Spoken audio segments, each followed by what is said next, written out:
Kom ons maak ons oë toe en dan bid ons saam. Ons almagtige God, Hemelse Vader, Here, vanaand wil ons ook opnuut weer vra, skenk aan ons U genade, U barmhartigheid en U vrede. Here, gee dat ons dan ook hier waar U vanaand deur die woord met ons wil praat, opnuut tot die besef sal kom van hoe groot U genade en barmhartigheid vir ons is, en dat daardie vrede wat alle verstand te bowe gaan, wat net van U af kan kom, dat dit ook in ons harte sal grondslag vind deur die waarheid van U woord, omdat ons weet dat U ons ook regverdig en heilig gemaak het deur Jesus Christus, en Here, dat ons daarom sal antwoord met lewens van dankbaarheid. Daarom vra ons ook vanaand, Here, spreek tot ons, want ons U kinders wil graag luister. En ons vra dit en bid dit alles as dit U wil is, in U groot en heilige naam, in die naam van Jesus Christus. Amen. Ek wil vanaand weer begin deur te sê, ons tema is natuurlik hoe die Heilige Gees ons deel maak van die heils- of reddingsweldade van God in en deur Jesus Christus. Of in maklike woorde gesê, ons behandel die 8 stappe van die heilsorde. Ek wil hê dat ons kortliks moet terugkyk na die vorige aande. Ons het maandag aand gepraat oor roeping. Ek kan kortliks weer sê, roeping is dat ons kan op God se roepstem antwoord hier in die tyd, omdat God ons alreeds buite tyd uitverkies het en deur die kragtige werking van die Heilige Gees dan ook in ons harte werk om ons in staat te stel om op sy roepstem te reageer. Ons het ook gepraat Dinsdag aand oor wedergeboorte. Wedergeboorte is die Heilige Gees werk in ons harte om ons wat geestelik dood is deur ons sonde weer geestelik lewendig te maak om tot eer van God te leef. Gisteraand het ons gekyk na geloof en ook bekering. Geloof is 'n gewisse kennis en 'n vaste vertroue op God en die perfekte werk wat Jesus Christus vir my in my plek kom doen het, toe hy vir my aan die kruis kom sterf het en vir my op die 3de dag uit die dood uit opgestaan het.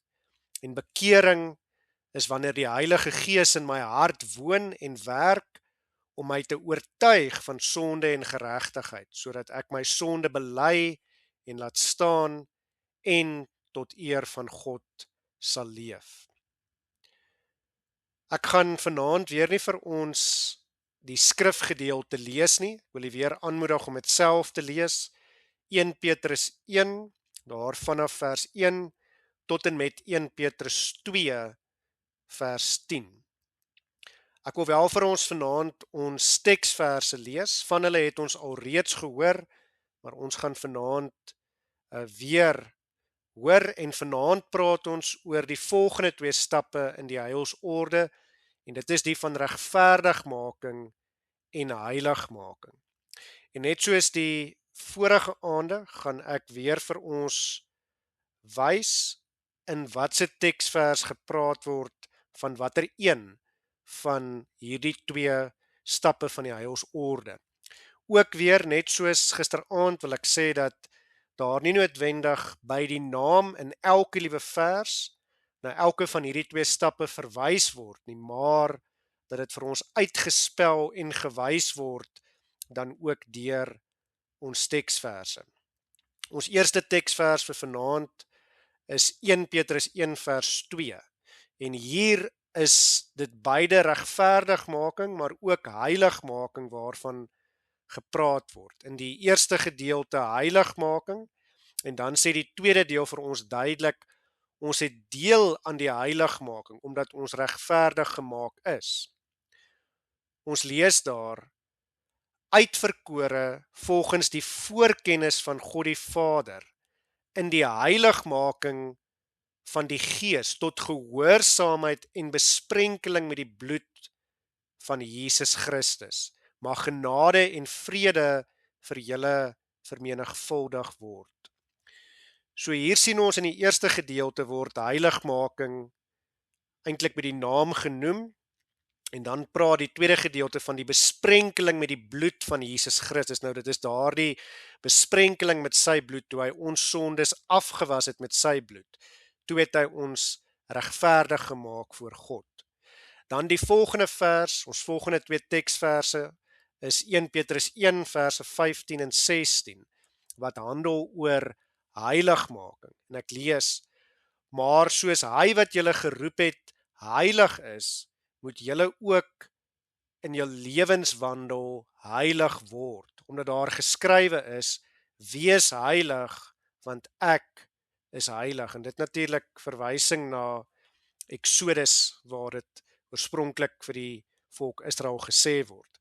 En dan die volgende vers is 1 Petrus 1 vers 19, en hier gaan dit dan oor regverdigmaking, en ons lees daar: maar deur die kosbare bloed van Christus, soos van 'n lam sonder gebrek en vlekkeloos. Met ander woorde, ons is deur sy kosbare bloed skoon gewas. Met ander woorde, ons is regverdig gemaak deur Christus se bloed, deur sy sterwe vir ons aan die kruis.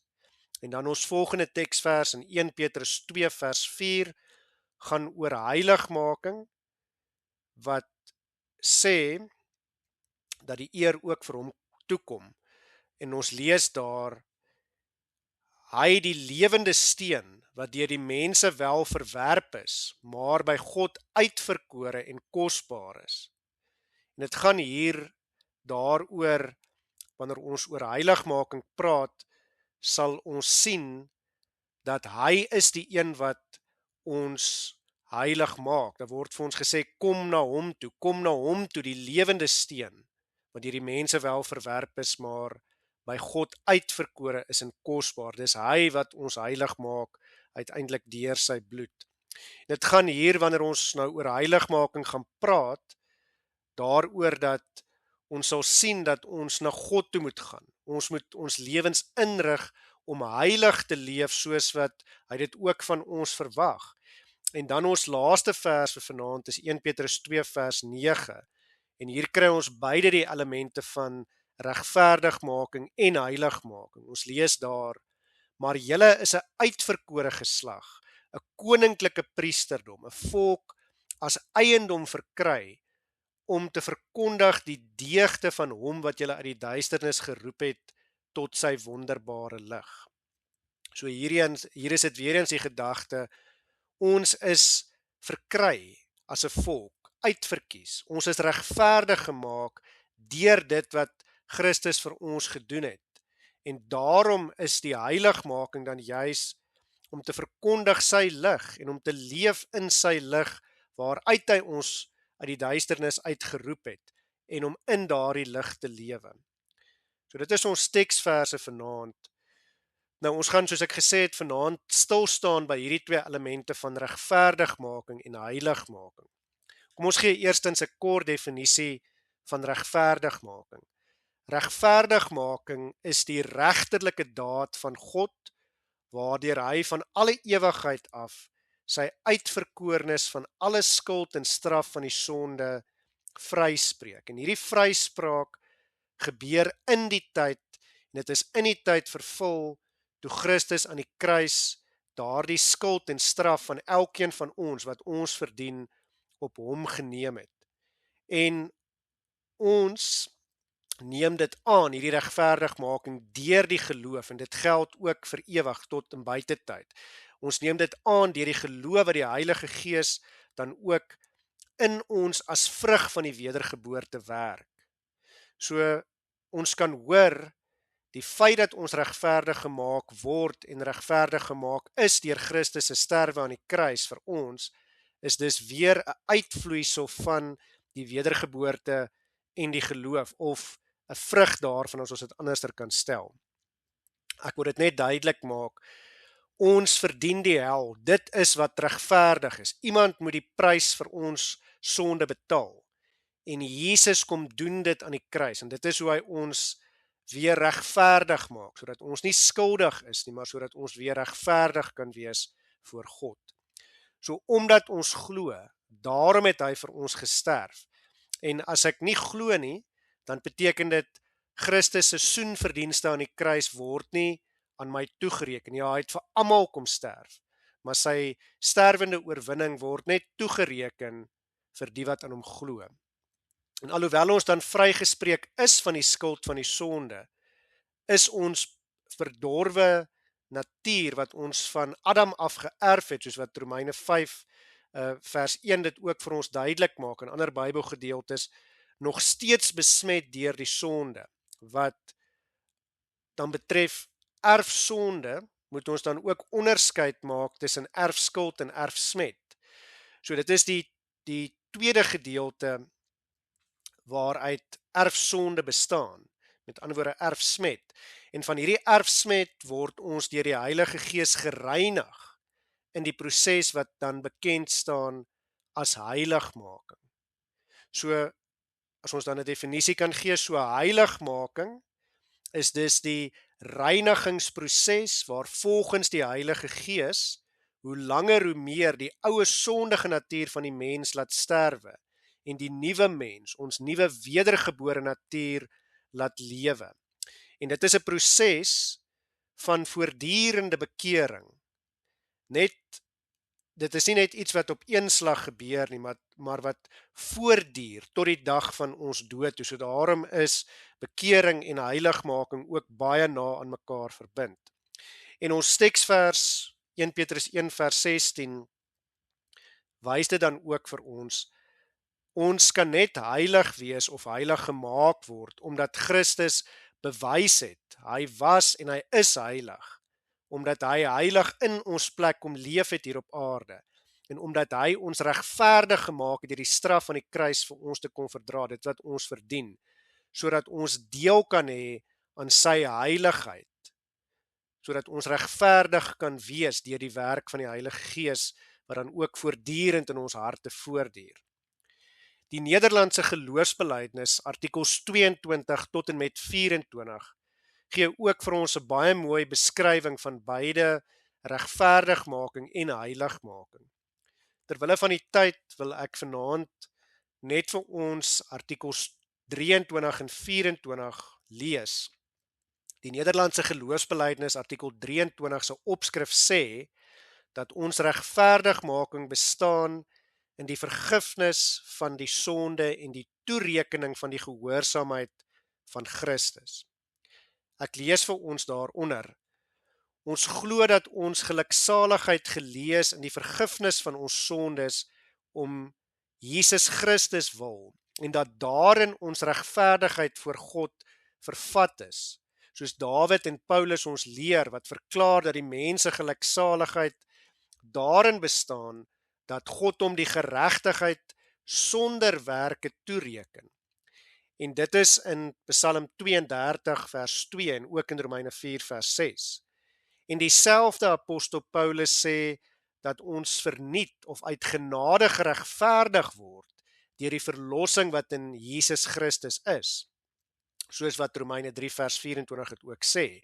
En daarom hou ons hierdie fondament altyd vas en gee aan God al die eer en verneder ons voor hom en erken dat ons is wat ons is alleenlik omdat hy ons so gemaak het en sonder om ten opsigte van onsself te roem of op ons eie verdienste vir onsself iets te verbeel. Maar ons steun en rus op die gehoorsaamheid van die gekruisigde Christus alleen, wat ons eie is as ons in hom glo. Dit is gehoorsaam om al ons ongeregtighede, of dit is genoegsaam, om al ons ongeregtighede te bedek en ons vrymoedigheid te gee om tot God te gaan, deurdat dit die gewete, die vrees en die verbasendheid en die skrik wat die mens het bevry, sonder om te handel soos ons eerste vader Adam, wat hom al bewende met vye blare bedek het. En voorwaar as ons voor God moes verskyn en steun op onsself of op enige ander skepsel, hoe min dit ook al mag wees, dan sal ons helaas verslind word. En daarom moet elkeen met Dawid sê, in Psalm 143 vers 2, Here, gaan nie na die gereg met u knegt nie, want niemand wat leef is voor u aangesig regverdig nie. So ons moet dus raak sien, dit is juis wat ook hier gebeur, toe Jesus Christus vir ons aan die kruis gesterf het hy nie met ons sondes na die gereg, na die groot regter gegaan, na God die Vader of na die drie enige God en die straf daarvoor regverdig uitgedeel nie. Nee, hy het die straf namens ons kom dra en ons regverdig gemaak voor God. En dan wil ek ook vir ons lees die Nederlandse geloofsbelijdenis artikel 24. Die opskrif sê oor die heiligmaking van die mens en die goeie werke. Ons lees daar, ons glo dat hierdie ware geloof in die mense gewerk deur die gehoor van die woord van God en die werking van die Heilige Gees om wederbaar en tot 'n nuwe mens maak, om 'n nuwe lewe laat lei en om vry maak van die slawerny van die sonde. Daarom is dit so ver daarvandaan dat hierdie regverdigmakende geloof die mens sou koud laat in 'n vrome en 'n heilige lewe, sodat hy inderdaad daarsonder nooit iets uit liefde tot God sal doen nie, maar alleen uit liefde tot homself en uit vrees vir die verdoemenis. So met ander woorde, ek wil myself net hier onderbreek.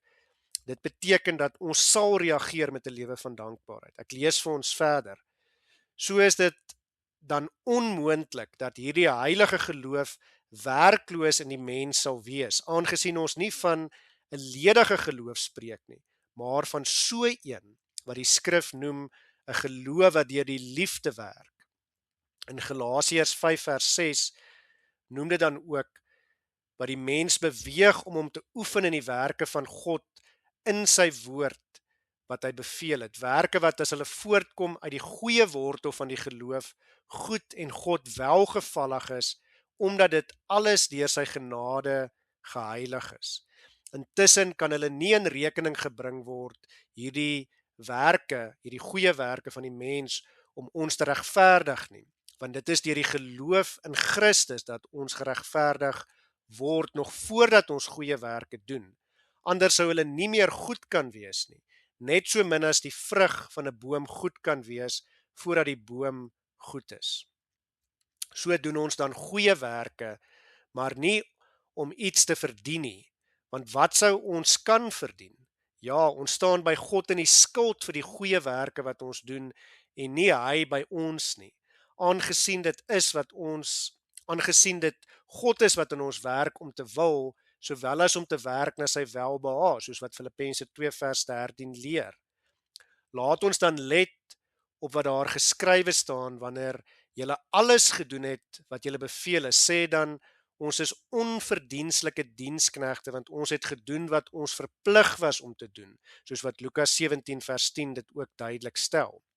Intussen wil ons nie ontken dat God die goeie werke beloon nie, maar dit is deur sy genade dat hy ons met sy gawes bekroon. Verder, al doen ons ook goeie werke, ons grond tog nie ons saligheid daarop nie, want ons kan geen werke doen nie, of dit is besmet deur ons vlees en ook strafwaardig. En as ons ook een goeie werk voortbring, dan is tog die gedagtenis aan een sonde genoeg by God om so 'n werk te verwerp. So sou ons dan altyd in twyfel verkeer het en heen en weer gedrywe word sonder enige sekerheid. En ons arme gewete sal altyd deur gekwel word as ons dit nie op die verdienste van die lyding en die sterwe van ons saligmaker Jesus Christus laat steun nie. So dit is artikel 24 van die Nederlandse geloofsbelijdenis. Nou kom ons kyk dan vanaand, nadat ons nou die katekismes antwoord gehoor het, en kom ons staan dan nou ook eerstens stil by regverdigmaking. In Romeine 1 vers 17, daardie vers wat vir Martin Luther die lig van die waarheid van God se woord laat opgaan het, lees ons, want die geregtigheid van God word daarin geopenbaar uit geloof tot geloof, soos geskrywe is, maar die regverdige sal uit die geloof lewe. Nou dit is eerstens baie belangrik wanneer ons oor regverdigmaking praat, dat ons dus sal verstaan dat ons word regverdig gemaak deur die geloof. Regverdigmaking is dus, soos ek al reeds gesê het, vrug van ons geloof. En net soos al die ander heilswelde van God, is dit verder ook belangrik dat ons sal sê, regverdigmaking is 'n genadegawe uit die Here se hand. Dit is uit genade alleen. Ons verdien dit nie. Ons verdien die hel, maar Jesus Christus kom maak ons regverdig. Nou hierdie perikoop van Romeine 3 is baie belangrik wanneer ons praat oor regverdigmaking. En as ons regverdigmaking wil verstaan, en ek wil vanaand vir ons lees net verse 21 tot 26. Ons lees daar, maar nou is die geregtigheid van God geopenbaar sonder die wet, terwyl die wet en die profete daarvan getuig. Die geregtigheid naamlik van God deur die geloof in Jesus Christus vir almal en oor almal wat glo. Want daar is geen onderskeid nie, want almal het gesondig en het ontbreek hulle aan die heerlikheid van God, en hulle word deur sy genade sonder verdienste geregverdig deur die verlossing wat in Christus Jesus is. Hom het God voorgestel in sy bloed as 'n versoening deur die geloof, om sy geregtigheid te bewys deurdat hy die sonde ongestraf laat bly het wat tevore gedoen is onder die verdraagsaamheid van God, om sy geregtigheid te toon in die teenwoordige tyd, sodat hy self regverdig kan wees en regverdig maak die wat uit geloof in Jesus Christus is. Wanneer ons dus dit hier lees, dan is daar 'n paar dinge waarop ek vir ons wil laat let of wys. Eerstens, dit is baie belangrik om te let op vers 23, waar dit vir ons duidelik maak dat ons het almal gesondig en dat ons almal daarom die hel, die ewige verdoemenis verdien. Maar ook vers 26 maak dit dan vir ons duidelik dat ons ook regverdig gemaak word, en regverdig gemaak is inderdaad deur Jesus Christus. Omdat hy vir ons aan die kruis gesterf het, het hy ons regverdig gemaak. Regverdigmaking beteken dus dat God die sondaar wat deur God tot die ewige lewe uitverkies is, regverdig verklaar, slegs en ter wille van die soenverdienste van Jesus Christus vir ons aan die kruis. Wat verder belangrik is dat ons weer eens daarop sal let, regverdigmaking is 'n genadegawe van God, soos ons dit ook hier sien, dis sonder verdienste. En ons word slegs regverdig gemaak, nie deur ons werke nie, maar deur die werke van God in en deur Jesus Christus. Romeine 3 vers 28 sê dit dan ook. Ons neem dus aan dat die mens regverdig word deur die geloof sonder die werke van die wet. En ook word presies dieselfde deur Paulus gesê daar in Galasiërs 2 vers 1. Ons lees daar, terwyl ons weet dat die mens nie geregverdig word uit die werke van die wet nie, maar alleen deur die geloof in Jesus Christus. So selfs ons het in Jesus Christus geglo, sê Paulus daar, sodat ons geregverdig kan word uit die geloof in Christus en nie uit die werke van die wet nie, omdat uit die werke van die wet geen vlees geregverdig sal word nie. Ons kan dus niks van ons eie saligheid deur ons goeie werke verdien nie. En dit is belangrik dat ons dit dan ook sal verstaan. Ons doen nie goeie werke om enige iets of enige deel van ons redding of ons saligheid daardeur te verdien nie. Nee, ons doen goeie werke uit dankbaarheid uit, omdat ons reeds deur Christus regverdig gemaak is, verlos is van die sonde en ook van die ewige dood. Verder is dit belangrik dat ons ook sal verstaan dat daar daagliks steeds, wanneer ons oor regverdigmaking praat, hierdie twee stryd sal wees tussen die vlees en die gees van die mens. En Paulus skryf daaroor in Romeine 7. Hy sê daar in Romeine 7 vers 19, want die goeie wat ek wil doen, doen ek nie, maar die kwaad wat ek nie wil nie, dit doen ek. En dan in vers 23 van Romeine 7 skryf hy, maar ek sien 'n ander wet in my lede wat stryd voer teen die wet van my gemoed en my gevange neem onder die wet van die sonde wat in my lede is. En ons lees dieselfde gedagte by Paulus in Galasiërs 5 vers 17 skryf hy, Die vlees begeer teen die gees en die gees teen die vlees en hulle staan teenoor mekaar. Nou let hierop dat Galasiërs 5 vers 17 hier gees met 'n hoofletter skryf, met ander woorde bedoelende die Heilige Gees wat in ons woon. Dit is dus die Heilige Gees, hy is die een wat ons denke en ons verstand rig om op God te fokus en nie meer te sondig nie. Dis die Heilige Gees wat in ons gees werk, in die mense gees werk, om die mense gees te laat stry en te laat protesteer en ook skuldig te laat voel teen die sonde en wanneer hy sonde doen. Dit is die Heilige Gees wat ons laat glo in God en ons laat glo dat Jesus Christus vir ons gesterf het. En daarom, deur daardie geloof, word ons regverdig gemaak deur Jesus Christus se sterwe. En daarom as Paulus dan daar in Romeine 7 in die verse wat volg in vers 25 byvoorbeeld met moedeloosheid uitroep, ek elendige mens, wie sal my verlos van die liggaam van hierdie dood?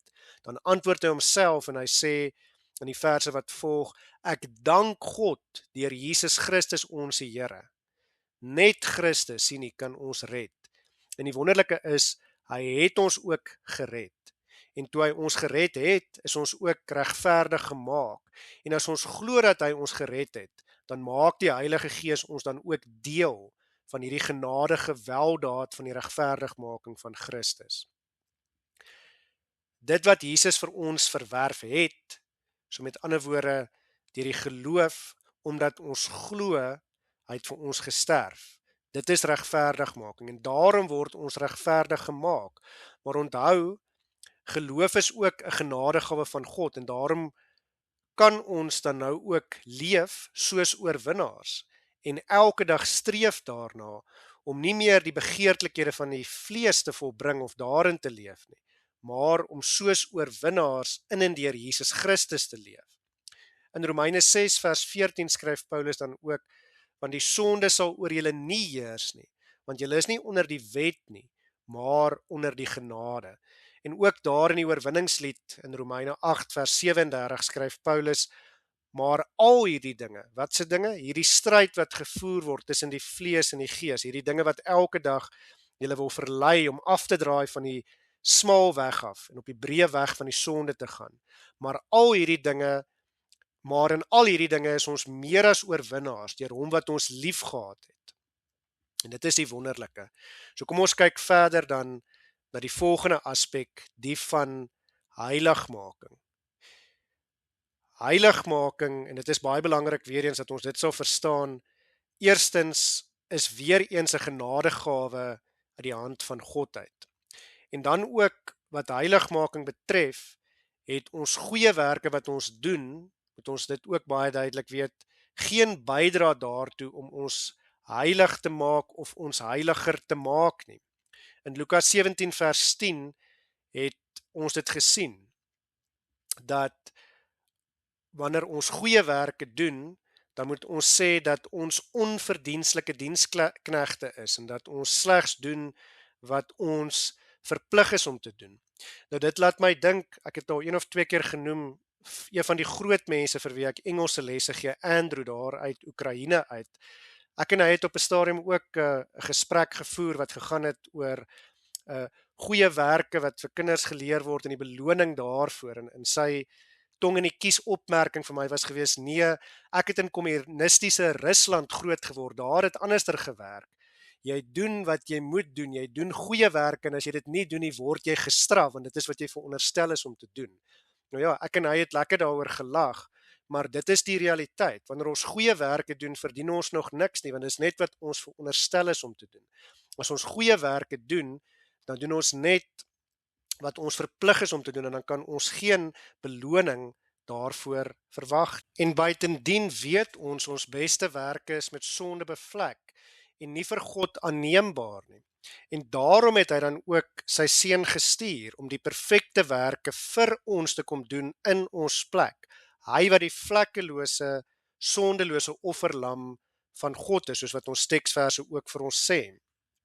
Hy het vir ons kom sterf en hy het vir ons in ons plek kom oorwin. En net daardeur word ons gered, geregverdig en ook heilig gemaak voor God, omdat dit Jesus is wat as te ware sy vlekkeloosheid op ons kom sit, die vlekkeloosheid, die wit kleed van vlekkeloosheid, van regverdigheid en heiligheid oor ons skouers kom hang. En wanneer ons dan voor God staan, dan is ons regverdig en heilig as gevolg van dit wat Jesus vir ons gedoen het. Nou wanneer ons oor heiligmaking in die spesifiek praat, is daar 'n belangrike en 'n gevaarlike dwaalleer waaroor ons ook moet praat, en dit is die van die perfeksionisme of die volmaakheidsleer.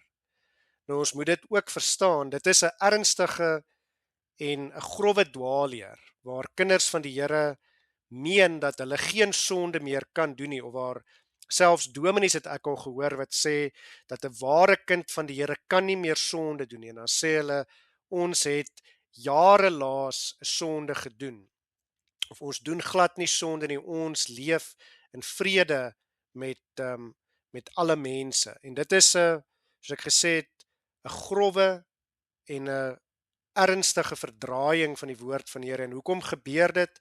Weereens omdat versies uit verbandheid aangehaal word. En dit op sigself is 'n sonde, want dit is die oortreding van die 9de gebod. Ek mag geen valse getuienis gee nie. En hulle beroep hulle gewoonlik op Bybeltekste en op Bybelverse, soos ek gesê het, wat uit verband uit aangehaal word. En ek wil vir ons een so vers noem, byvoorbeeld 1 Tessalonisense 5 vers 23, waar ons lees, en mag hy die God van vrede julle volkome heilig maak, en mag julle gees en siel en liggaam geheel en al onberispelik bewaar word by die wederkoms van ons Here Jesus Christus. Nou waar in 1 Tessalonisense 5 vers 23 dan geskryf word deur Paulus volkome heilig, moet ons egter vra, wanneer word ons volkome heilig gemaak? En dit is tog baie duidelik, wanneer ons nie net die woordjie uit konteks uit hier uithaal nie, maar wanneer ons die volle sin of die volle vers in sy geheel lees, dan sien ons hier word bedoel by die wederkoms. Wanneer ons sterwe, dan word ons volkome heilig gemaak, nie in hierdie lewe nie. Dis nie iets wat ons nou kan bereik nie, maar dit is iets waarna ons streef. Ons weet dat ons nie daai volkomendheid in hierdie lewe sal bereik nie, maar ons streef voortdurend daarna.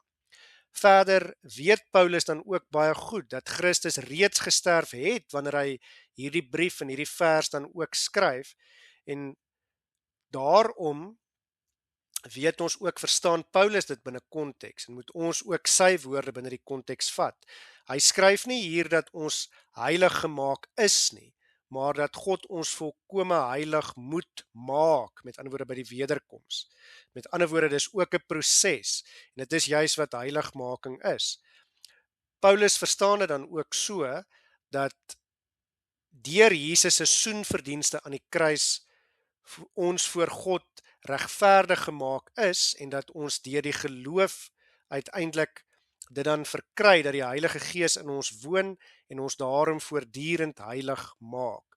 En daarom dat die Heilige Gees ons ook daagliks kan lei tot bekering en goeie werke. En dit is niks anders nie as die proses van heiligmaking. Dis 'n voortdurende proses wat sy volkomendheid bereik by die wederkoms. En dit is natuurlik as gevolg van die Heilige Gees wat in ons harte uiteindelik werk en woon. Nog 'n gedeelte wanneer ons praat oor heiligmaking wat buite konteks gebruik word en verstaan word, is natuurlik die bekende gedeelte van 1 Johannes 3 vers 9, waar ons lees, elkeen wat uit God gebore is, doen geen sonde nie, omdat sy saad in hom bly, en hy kan nie sondig nie, want hy is uit God gebore. Ook hier moet ons die geheel van die hoofstuk en van die boek lees. Ons moet kyk na vers 8 en vers 10, wat aan weerskante van vers 8 staan, van vers 9 staan byvoorbeeld. En ook hier is dit nodig om nie verse uit verband uit te haal nie. Wanneer ons lees hier in 1 Johannes 3 vers 9, dat elkeen wat wedergebore is nie sondig nie, beteken dit nie dat ons nou met een sondeloos, dat ons nou met een sondeloos is nie. Dit is juis Johannes wat ons hier waarsku van die teendeel.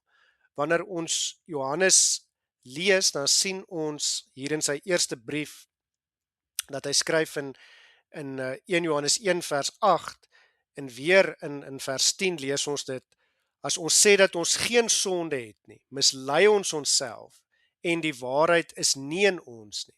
En in vers 10, as ons sê dat ons nie gesondig het nie, dan maak ons hom, dis vir God, tot leienaar, en is sy woord nie in ons nie. So wat hier in in 1 Johannes 1 of in 1 Johannes 3 vers 9 bedoel word, is presies ook dit wat Paulus in Romeine 7 vers 2 vir ons sê. Maar as ek doen wat ek wil, dan doen ek, maar as ek doen wat ek nie wil nie, doen ek dit nie meer nie, maar die sonde wat in my woon. So in 1 Johannes 3 vers 9 sê dis vir ons dat die kinders van die Here nie willens en wetig sondig nie, nie voortgaan met hulle sonde sonder berou daaroor nie. Ons bly ook nie in ons sonde lê nie, en ons volhard ook nie in ons sonde nie. Ons staan op uit ons sonde uit. Ons het 'n berou oor ons sonde. Ons bely dit daagliks, en dit is wat heilig maak, en dis die proses van heiligmaking. Ons bely dit daagliks voor God, en ons bekeer ons, en ons staan op uit ons sonde uit, en ons draai om, en ons hardloop in Christus se arms in, wat ons verlos het, en ons streef na 'n lewe wat sondeloos is, alhoewel ons weet dat ons dit nie in die volkomendheid hier op aarde sal bereik nie. Ongeag, jaag ons na daardie einddoel toe, en ons begeer om 'n lewe te leef wat vir God behaag, 'n lewe waar ons elke dag in ons verhoudings met mense en met die Here uiteindelik ook God se liefde uitstraal, en waar ons groei.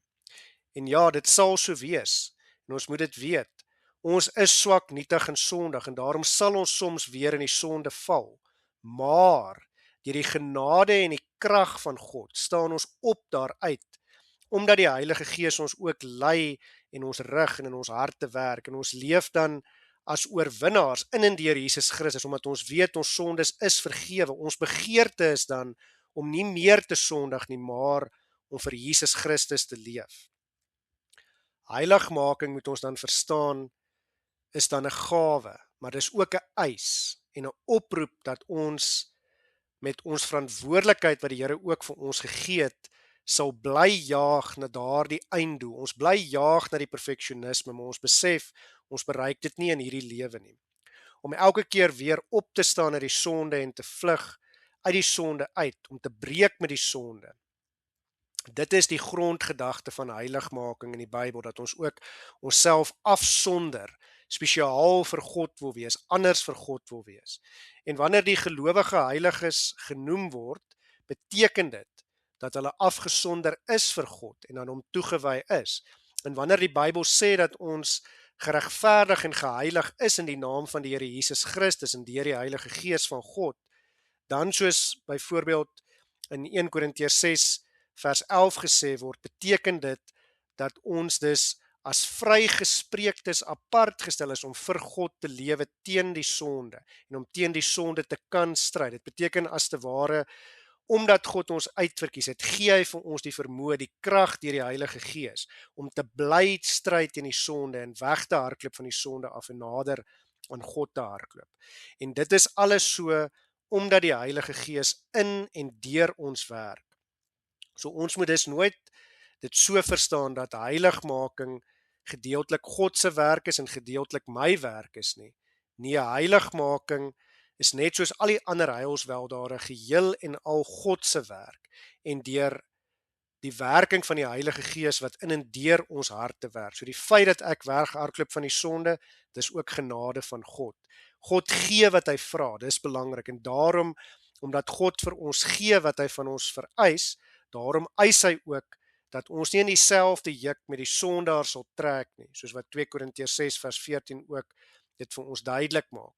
En is sy opdrag dan ook baie duidelik aan ons, dat ons soos wat 2 Korintiërs 6 vers 17 dit dan ook sê, moet leef tot eer van sy naam, gaan onder hulle uit en sonder julle af. Met ander woorde, moenie saam met die sondaars aan dieselfde juk trek van die sondige wêreld nie. Want dit is baie belangrik. Dit beteken ook beslis nie dat ons onsself nou iewers in 'n grot moet gaan wegsteek en niks met die buitewêreld te doen moet hê nie. Nee.